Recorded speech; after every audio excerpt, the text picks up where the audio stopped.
Bismillahirrahmanirrahim. Assalamualaikum warahmatullahi wabarakatuh. Bertemu dengan Bu Wilis pada video pembelajaran kali ini. Ya, di video pembelajaran kali ini kita akan sedikit membahas tentang monitoring obat selama intra anestesi. Ya, kiranya obat apa saja sih yang sering atau yang biasa digunakan selama proses operasi, ya. Selama proses operasi itu kadang-kadang kan ada obat-obat yang memang butuh ditambahin nih dosisnya, butuh diberikan ulang nih, gitu ya.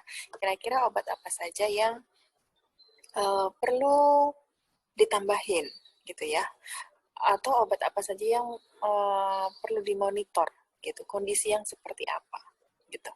Ya, oke. Ya, kita tahu bahwa anestesi itu yang paling sering dilakukan di dalam ruang operasi adalah anestesi general atau anestesi umum dan anestesi regional atau apa namanya sebagian gitu ya. Jadi kalau yang anestesi general atau anestesi umum ini biasanya memang kita menggunakan atau pasiennya kita tidurkan gitu ya, dengan kondisi pasien tidur total, tidak tahu apa yang dilakukan oleh dokternya, tiba-tiba sudah selesai operasinya dan sudah ada luka bekas operasi misalkan seperti itu. Nah, obat-obatnya apa saja? Ya, mungkin kemarin atau kapan ya sudah pernah dijelaskan obat-obatan apa saja yang digunakan pada saat induksi uh, anestesi umum atau general anestesi. Apa saja? Ada 3 yang perlu diberikan kepada pasien ya pada saat kita melakukan anestesi, yaitu apa saja? Kondisi hipnotik ya, analgesi dan relaksasi otot. Jadi di sini kita perlu memberikan 3 jenis obat yang bisa memenuhi kriteria tadi. Hipnotik membuat pasien supaya tidak sadar, ya, dianggap pasien ini tidur lebih dalam, tidak sadar lagi gitu. Lalu yang kedua adalah analgesik. Nah, kalau pasien hanya tidur saja, tidak diberikan obat analgesik atau pereda nyeri gitu ya, penghilang rasa nyeri, selama tidur dia pasti akan gelisah dan juga tetap akan ada rasa sadar dia menggerakkan anggota tubuhnya gitu ya, karena rasa sakitnya masih ada. Dan yang ketiga harus diberikan obat relaksasi otot atau relaksan gitu ya, supaya apa? Sudah tidak bisa bergerak lagi ototnya, ya, tidak bisa menggerakkan kaki tangannya, tidak bisa menggerakkan otot-otot yang ada di bagian tubuhnya seperti itu, supaya apa? Akan mempermudah si dokter operator ini melaksanakan tugasnya, ya. Tugasnya apa ya? Tadi contohnya kalau misalkan operasi bagian usus harus tidur misalkan ya, dibuka perutnya. Nah, ini kan akan memudahkan dokter bedahnya seperti itu, ya. Nah, obatnya apa saja? Yang pertama, obat atau hipnotik ya, yang biasa digunakan adalah ini, propofol ya. Propofol ini macam-macam ya. Propofol ini nanti ada juga merek dagang lainnya, misalkan seperti Recofol, Fresofol dan lain sebagainya ya. Yang penting isinya adalah propofol ini ya. Nah, di sini merupakan obat induksi, kerjanya sangat cepat ya, onsetnya cepat. Jadi ketika obat ini dimasukkan dalam waktu beberapa menit pasien sudah tidur ya. Ketika pasien sudah tidur, nah yang perlu diperhatikan lainnya adalah, oke, kita bicara dulu untuk obatnya ya. Kita mereview sedikit gitu untuk obatnya, yaitu propofol ini supaya tidak salah, jadi dia bentuknya seperti susu, ya, warnanya putih. Warnanya putih seperti susu, dia memiliki efek hipnotik tidur. Nah, ini kalau untuk orang-orang yang nakal nih kadang-kadang digunakan untuk bius gitu ya, membius orang, misalkan ditaruh di sapu tangan, atau kalau misalkan kadang-kadang ada juga yang mau apa namanya susah tidur gitu kadang-kadang ya, beli. Nah, kalau di online ya ada juga sih, cuman kan itu sebetulnya tidak untuk diperjualbelikan gitu ya. Nah, propofol ini ketika disuntikkan dia akan menyebabkan rasa nyeri pada saat disuntikkan ya.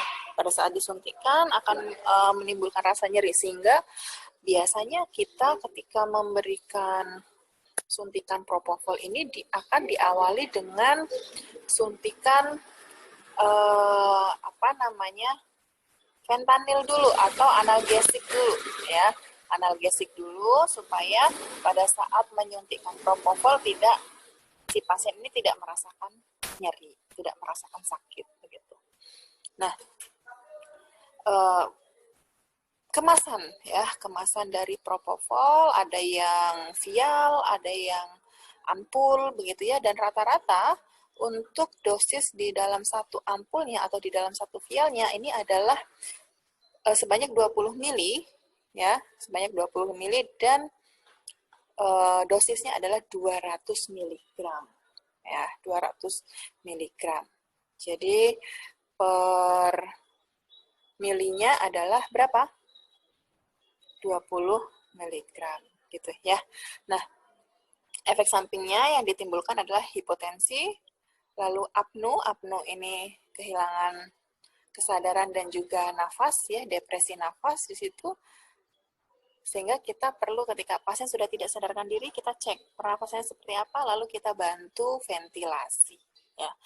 Nah, induksi atau dosis yang diberikan kepada pasien untuk dilakukan anestesi ya supaya pasien ini tidur adalah secara IV ya, adalah 2 sampai 2,5 mg per kilogram berat badan. Jadi kalau misalkan pasiennya ini adalah beratnya 50 kilo, berarti 50 dikalikan 2, yaitu 100 ya. 100 mg. Ya, 100 mg untuk satu orang dengan berat badan 50. Sampai maksimal berapa? 2,5 dikalikan 50 gitu ya. Jadi biasanya memang kita memberikan langsung kalau dirasa beratnya nilai maksimalnya ketika 2,5 dikalikan berat badannya maksimal adalah 100, kita berikan langsung 100 mg atau 10 cc ya. 100 mg ini 10 cc biasanya kita berikan itu. Walaupun misalkan berat badannya juga 50 kg, biasanya kita hanya memberikan 100 miligram ya. Nanti ketika ada, oh ternyata dia sudah terhipnotis, ya sudah, misalkan tidak perlu ada tambahan, ya tidak perlu ada tambahan sampai nanti operasi itu berakhir. Untuk mencegah apa? Supaya tidak terlalu dalam tidurnya, tidak menyusahkan ketika nanti setelah selesai operasi, ya.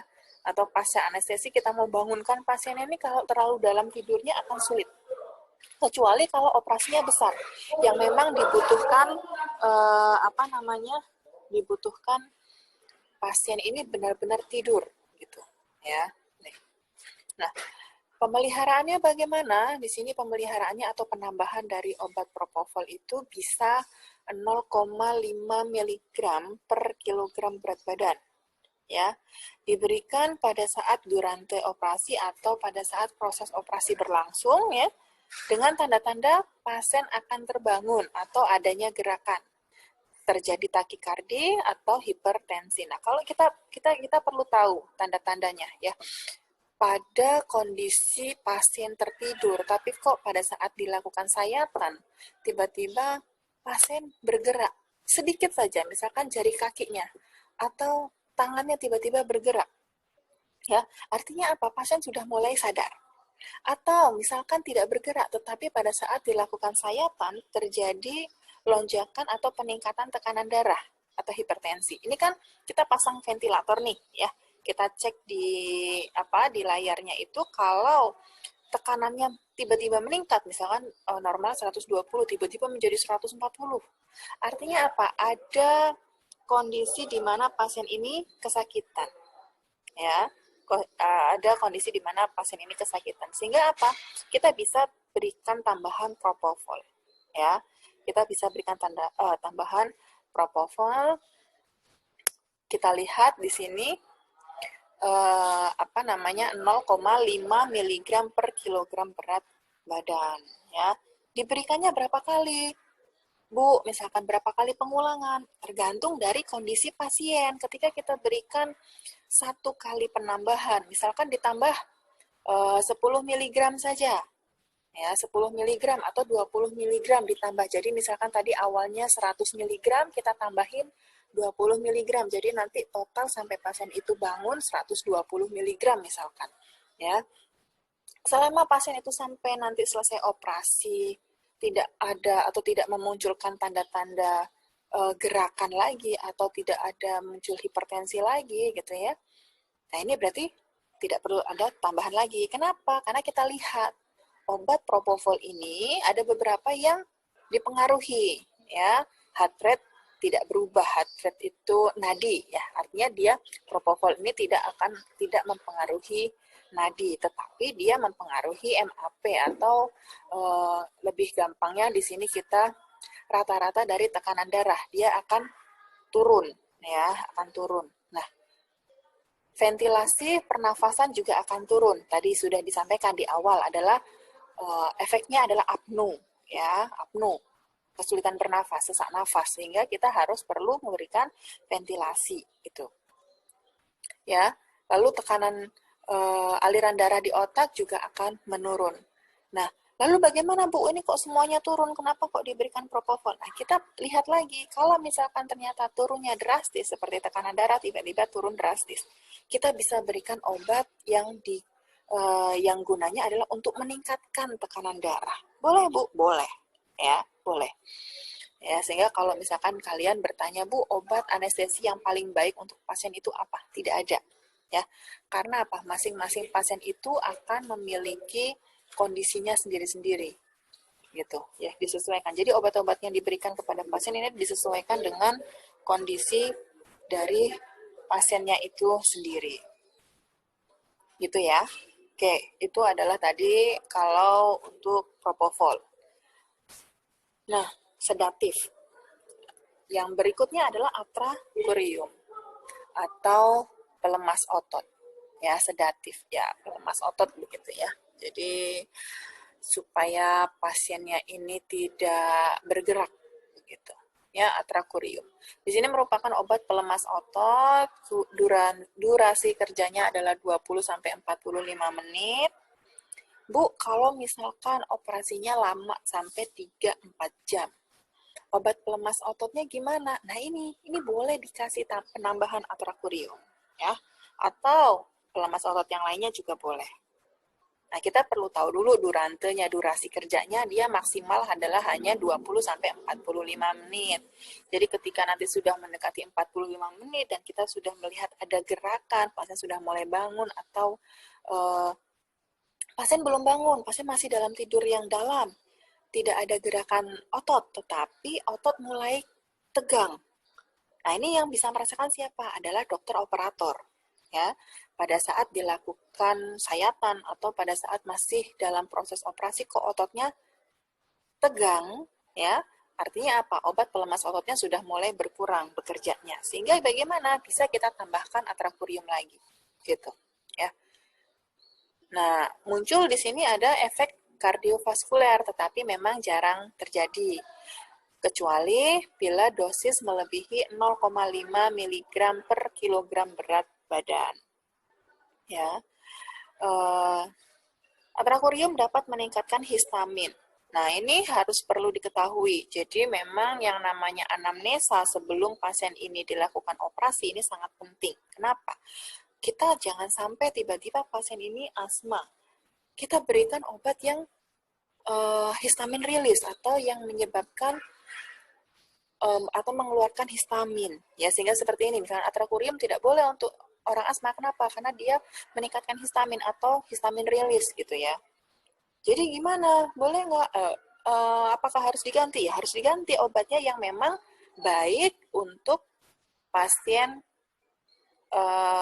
asma begitu, ya. Kita bisa ganti. dengan yang lainnya yang memang sama-sama obat pelemas otot. Gitu. Lalu pemulihan saraf otot dapat terjadi spontan setelah masa kerja berakhir. Tadi setelah 45 menit kalau misalkan dirasa ototnya sudah mulai kencang lagi, sudah mulai nanti ada gerakan lagi, berarti dia sudah kembalinya cepat. Gitu. Sediaan, nah ini yang paling ada merek Tramus ya di sini isinya adalah 25 mg per 2,5 mili. Jadi setengah milinya itu adalah 0,5 mg ya. Jadi 1 milinya adalah 10 mg gitu. 1 milinya adalah 10 mg.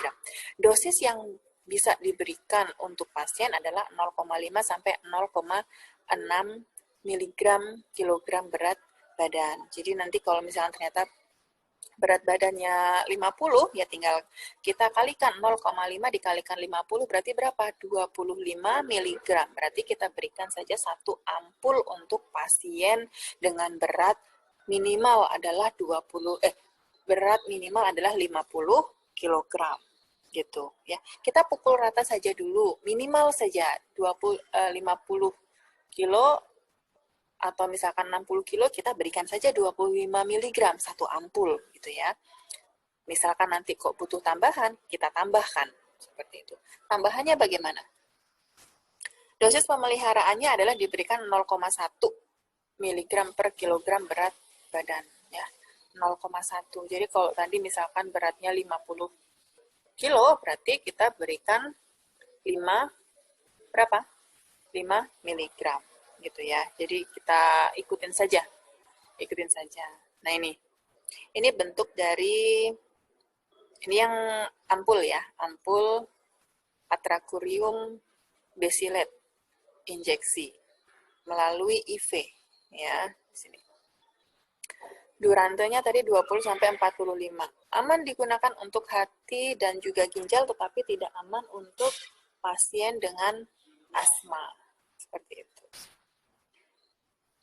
Nah, yang berikutnya adalah fentanyl. Fentanyl ini merupakan golongan analgetik narkotik. Jadi dia masuk ke dalam golongan narkotika sehingga tidak harus hati-hati pada penggunaannya, tidak sembarangan. Jadi kalau misalkan anestesi kan memang kita ada resep ya, ada resep sehingga memang digunakan gitu. Tapi kalau jadi dia tidak bisa dibelikan secara bebas, kita beli sendiri, begitu nggak bisa.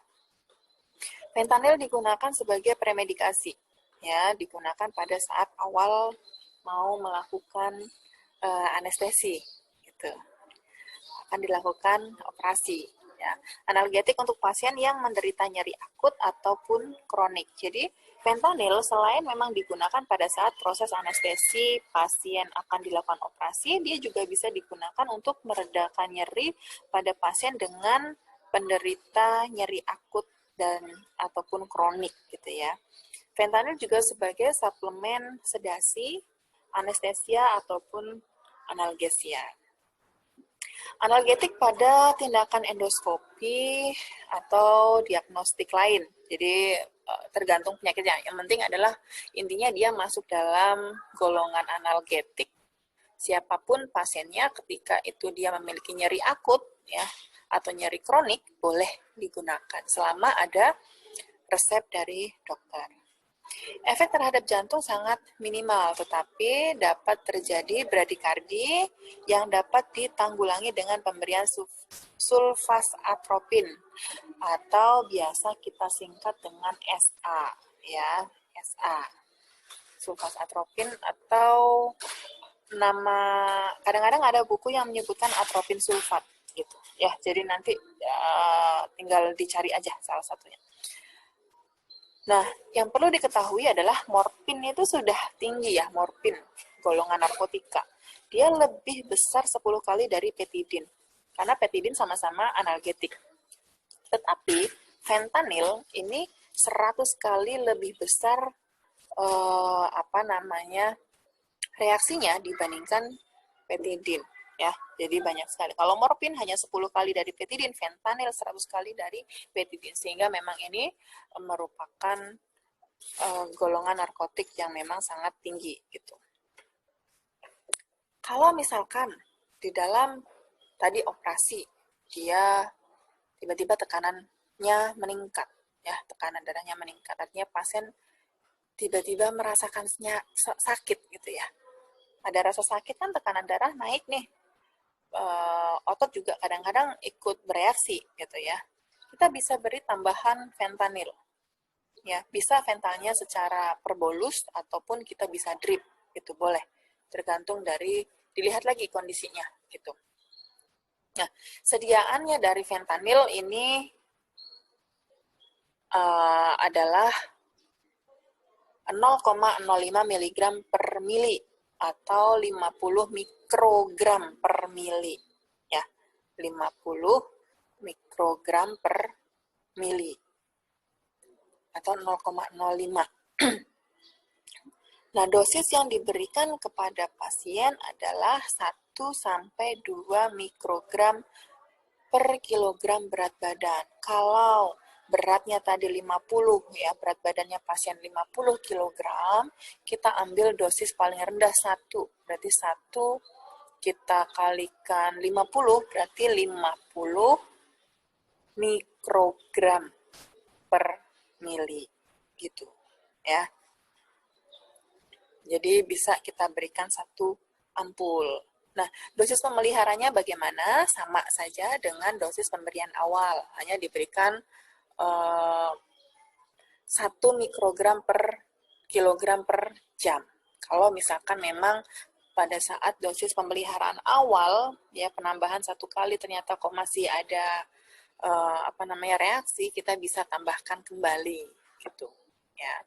Tapi kita perlu evaluasi dulu. Kalau misalkan ternyata sudah oke, ya sudah, nggak perlu ditambahin lagi. Atau kadang-kadang kalau kita operasinya adalah general anestesi, ya kita biasanya tidak hanya berdiri dengan menggunakan obat-obatan suntikan IV aja, tetapi biasanya kita juga menggunakan obat-obatan inhalasi gitu ya. Inhalasi bisa sevofluran atau isofluran, ataupun ada halotan, ada H2O, dan lain sebagainya. Tergantung dari rumah sakit punyanya apa. Dan yang paling bagus adalah sevofluran. Besok kita bahas obat-obatan yang inhalasi.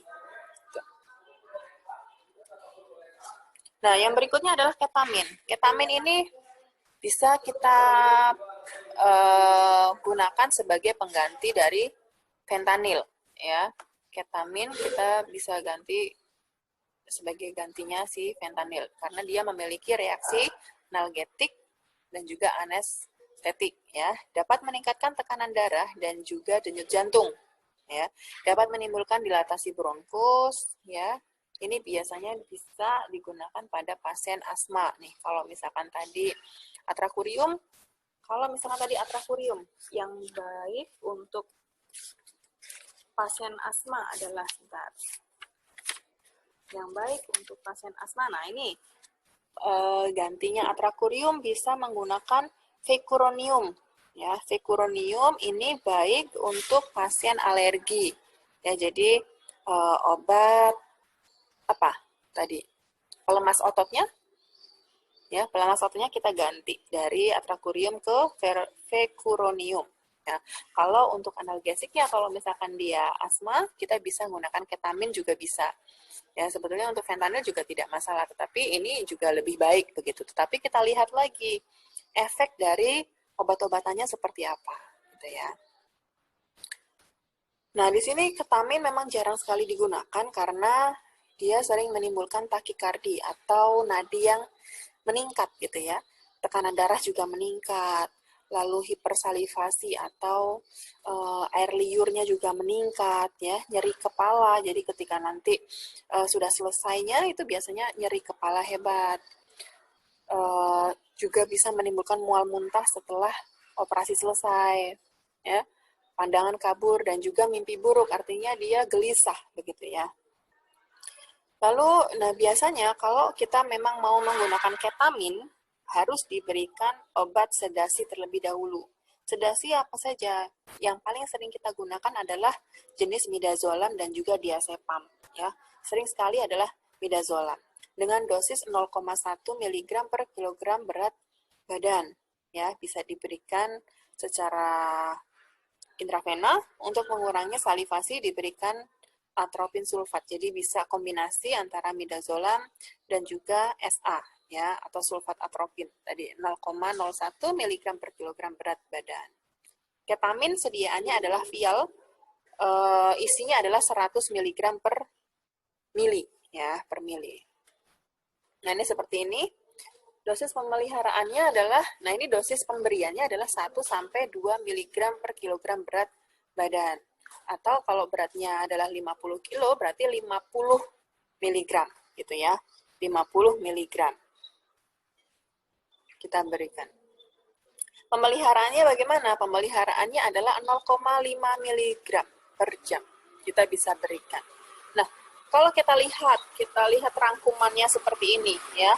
Obat ketamin dia akan mempengaruhi kardiovaskulernya, heart rate-nya akan meningkat, tekanan darah akan meningkat, ya, nadi meningkat, tekanan darah meningkat. Yang turun hanya ventilasi saja, dan turunnya tidak terlalu banyak. Ya, kalau kita lihat panahnya itu heart rate 2 panah, artinya lebih sedang, gitu ya, lebih tingkatnya sudah tinggi gitu. Begitu juga dengan bronkodilatasi, dia akan meningkat. Ya, dia akan benar-benar pernafasannya benar-benar melebar seperti itu. Tetapi ventilasinya turun.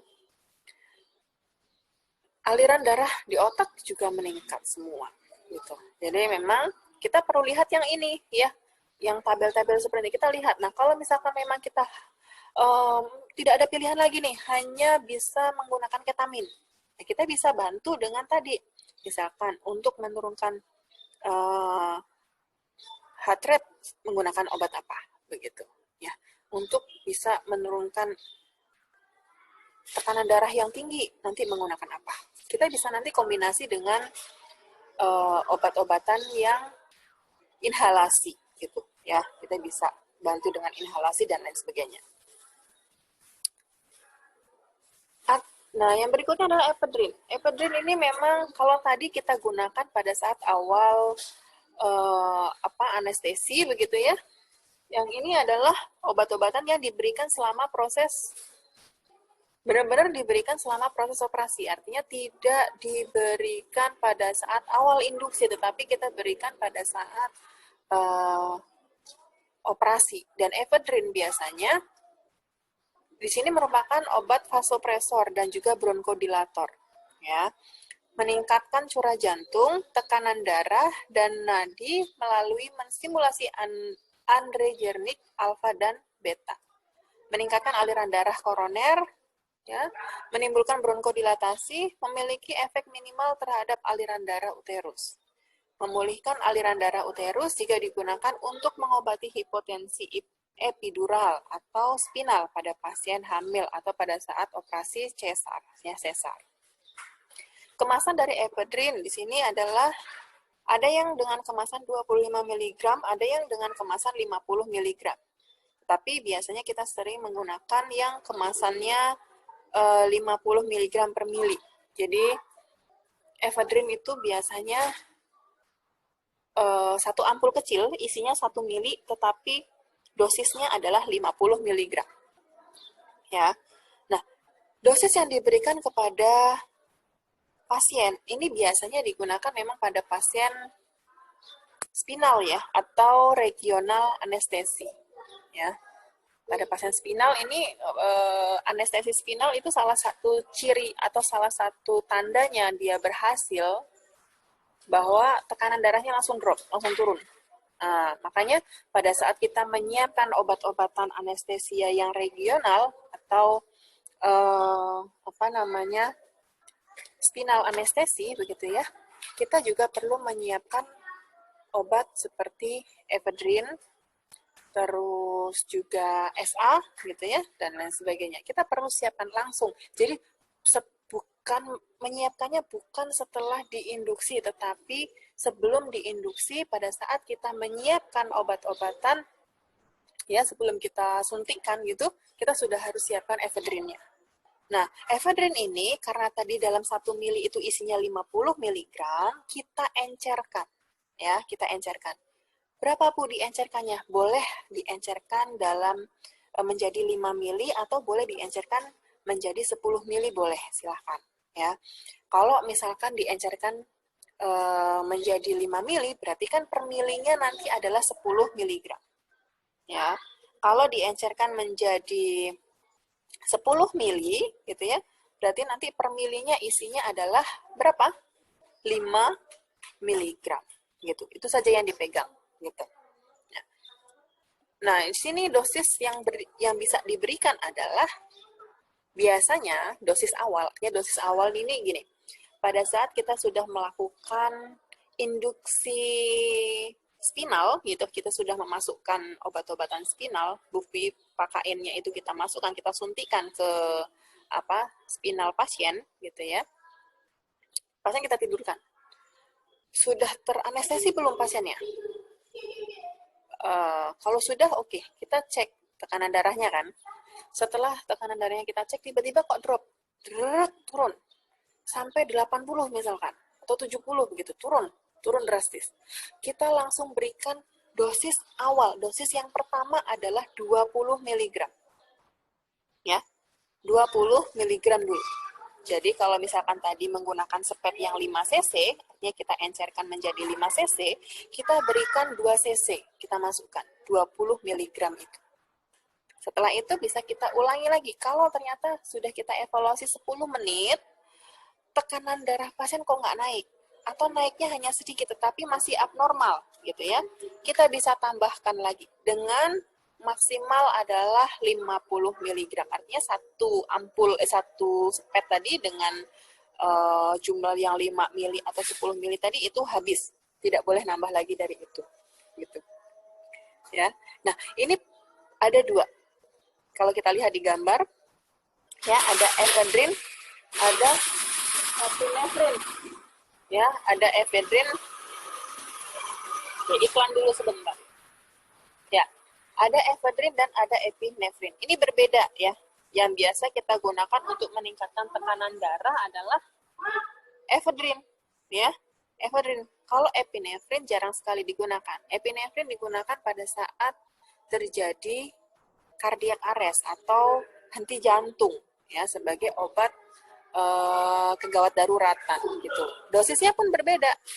Dosis dalam ampulnya pun berbeda, dosis pemberian kepada pasien pun berbeda.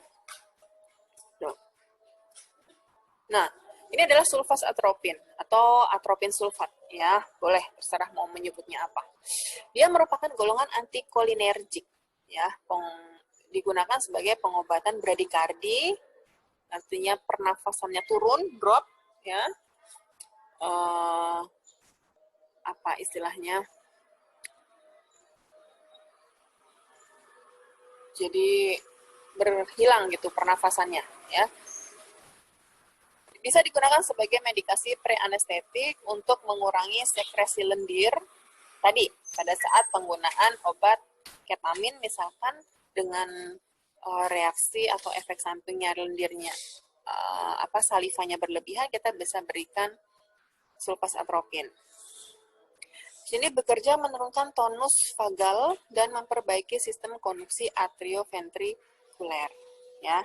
Jadi kalau pada pasien dengan nadi yang tiba-tiba turun, drop begitu ya, nadinya dalam kondisi operasi normalnya itu bisa 90-100 begitu ya, tiba-tiba drop, turun, ya, turun sampai di bawah 60 misalkan. Nah, ini kita perlu berikan sulfas atropin. Kemasannya adalah ada beberapa yang paling sering kita gunakan adalah yang 0,25 mg per mili. Ya, 0,25 gram per mili. Dan kemasannya adalah ampul. Ya, ampul 1 mili. Jadi memang 1 mili isinya 0,25. Kalau dosis beranestesi sekian, 0,4 sampai 0,6 mg. bisa diberikan setiap 4-6 jam secara IV, ESC ataupun IM ya. Nah, diberikan ketika heart rate turun dari normal ya, dengan dosis pemeliharaannya adalah 0,005 mg per kilogram berat badan. Diberikan secara IV ya, IV dapat diulang 3 sampai 5 menit sampai maksimal pemberiannya adalah 3 mg. Jadi tidak boleh lebih dari 3 mg. Berarti kalau 3 mg itu berapa kali? 6 ampul ya. 6 ampul yang boleh diberikan dalam satu kali pemberian pasien. Seperti itu. 6 atau berapa? Kalau 1 itu 25. Oh, salah. Kalau 4 saja baru 1 miligram ya. Jadi dihitung, artinya maksimal adalah 3 miligram ya dalam satu kali proses operasi ini yang boleh diberikan kepada pasien gitu. Oke, yang berikutnya adalah midazolam. Ini midazolam juga di sini merupakan golongan sedatif. Tadi bisa diberikan sebelum memberikan ketamin ya, ataupun obat-obatan yang lainnya. Misalkan pasien ini cemas sebelum operasi, ya. Misalkan sebelum dianestesi pasien sudah cemas sekali, kita bisa berikan midazolam terlebih dahulu, tidak masalah.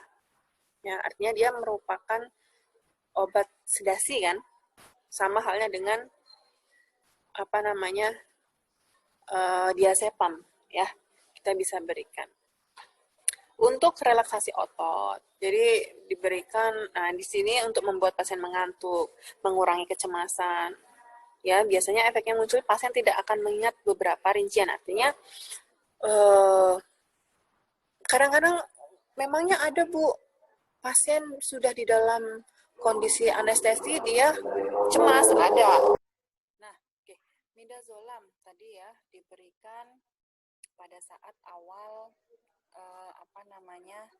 bisa diberikan pada saat awal kita mau memberikan anestesi, tapi juga bisa diberikan selama proses anestesi ketika pasien itu cemas gitu ya. Emangnya bisa Bu pasien dalam kondisi anestesi itu cemas gitu ya? Bisa saja. Seperti apa? Ya, jadi ketika kita lihat pasien ini seperti ngegremeng itu apa? Jadi kayak ngomong sendiri gitu ya, kayak gelisah ngomong sendiri, badannya bergerak. Nah, ini biasanya diberikan pada pasien dengan tadi regional ya, tangannya bergerak sendiri, ngomong yang ngalor ngidul, nggak jelas omongannya. Artinya ini adalah pasien dengan kecemasan tinggi. Kita bisa berikan midazolam ya. Nah, midazolam ini dalam kemasannya ada yang 1 mg per mili. Ada yang 2 mg per mili, ada juga yang 5 mg per mili. Jadi kita bisa menggunakan, artinya di rumah sakit itu yang tersedia yang mana gitu ya. Jadi kita tinggal sesuaikan dengan dosis yang bisa diberikan kepada pasien. Dosis yang bisa diberikan kepada pasien ya adalah apabila digunakan untuk sedasi kombinasi anestesi tadi ya. Misalkan dalam kondisi teranestesi, pasien butuh diberikan midazolam, kita bisa berikan dosisnya adalah 0,03 sampai 0,1 mg per kilogram berat badan. Ya, itu bisa diberikan dengan injeksi atau bisa diberikan secara infus. Nah, artinya untuk berat badan 50 kg ini kira-kira sekitar 1,5 mili sampai 5 mg ya per mili. Bisa diberikan, pokoknya intinya 1,5 sampai 5 mg. Gitu. Kalau misalkan di rumah sakit itu kita menggunakan yang 5 mg per cc-nya, nah ini seperti yang digambar dia, Fortanes gitu ya. Kemarin saya menggunakan yang itu, merek Fortanes ini. Ya, isinya adalah 5 mg per mili. Padahal dia kemasannya adalah 3 mili ya. Artinya berapa? Totalnya adalah 15 mili di dalam satu ampul itu. Jadi kalau misalkan dia beratnya 50 ya, berarti ya kira-kira maksimalnya adalah 1 cc yang bisa diberikan kepada pasien.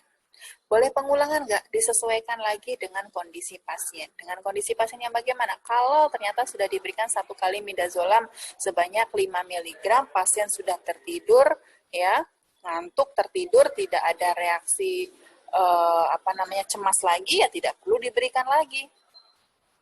Ya. Nah, midazolam di sini hanya mempengaruhi, banyak yang dipengaruhi, yaitu kardiovaskuler, heart rate atau nadinya meningkat, tetapi tensinya turun.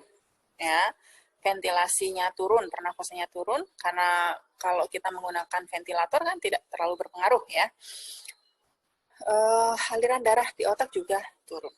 Gitu. Jadi itu tadi obat-obatan yang biasa diberikan atau yang biasa digunakan selama proses operasi, ya, yang misalkan diberikan, ditambahin, dikurangin gitu.